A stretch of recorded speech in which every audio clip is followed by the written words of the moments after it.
రాముడొచ్చాడు.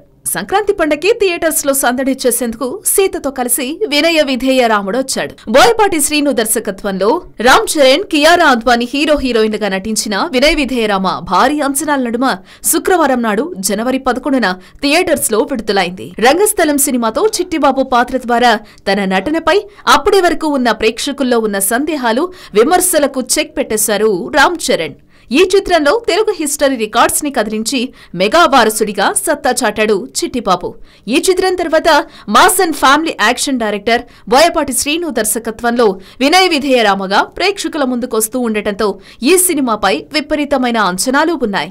ఈ అంచనాలకు తగ్గట్టుగానే టీజర్, ట్రైలర్లతో ఈ చిత్రానికి పాజిటివ్ బజ్ క్రియేట్ అయ్యేలా రామ్ చరణ్ ను చూపించారు యాక్షన్ డైరెక్టర్ బోయపాటి శ్రీను. పండక్కి పక్కా హిట్ అనే ధీమాను మెగా అభిమానుల్లో కలిగించారు. ఇక రామ్ చరణ్ కెరియర్ లో బిగ్గెస్ట్ ప్రీ రిలీజ్ బిజినెస్ నడిపిన సినిమాగా విడుదలకు ముందే రికార్డ్ క్రియేట్ చేసింది Vinaya Vidheya Rama. Mega power star Ram Charan ను ఇంతకు ముందెన్నడూ చూడని అవతారంలో చూపించారు బోయపాటి. ఉగ్ర నరసింహుడి అవతారం ఎత్తి రామ్ కోణే దాలా అంటూ గర్జిస్తూ మెగా ఫ్యాన్స్ ఎన్నాళ్ల నుండో ఎదురుచూస్తున్న పక్కా మాస్ మసాలా ఎంటర్టైనర్ మూవీ ఇప్పటికే పలు చోట్ల ప్రదర్శితం కావడంతో ట్విట్టర్ లో అభిప్రాయాలను వ్యక్తపరుస్తున్నారు ప్రేక్షకులు. మంచి అంచనాలతో ప్రేక్షకుల ముందుకొచ్చిన ఈ మూవీపై ట్విట్టర్ లో మిక్స్డ్ టాక్ వస్తోంది. బీసీ సెంటర్లలో వినయ విధేయ రాముడు కుమ్మేయడం ఖాయమే అంటున్నారు. ఫస్ట్ హాఫ్ బాగుందని, ఫ్యామిలీ ఆడియన్స్ కనెక్ట్ అయ్యే ఎమోషన్ సీన్స్ చాలా ఉన్నాయంటున్నారు. బోయపాటి మార్క్ డైరెక్షన్ మూవీగా మంచి మసాలా అద్దారని, యాక్షన్ సన్నివేశాలు ఓ రేంజ్ లో ఉన్నాయంటున్నారు. రామ్ చరణ్ ఫైట్స్ ఇరగదీశాడని, కియారా కాంబినేషన్ లో స్టెప్పులు అదరగొట్టాడంటున్నారు.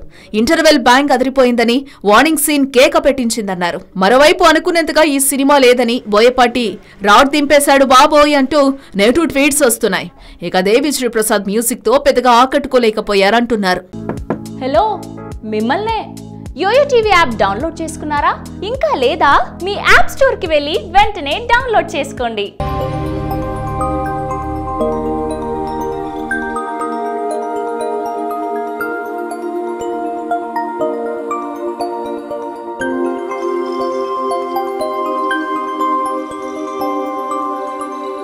ఈ వీడియో గనుక మీకు నచ్చినట్లయితే లైక్ చేయండి, షేర్ చేయండి అండ్ సబ్స్క్రైబ్ చేయండి.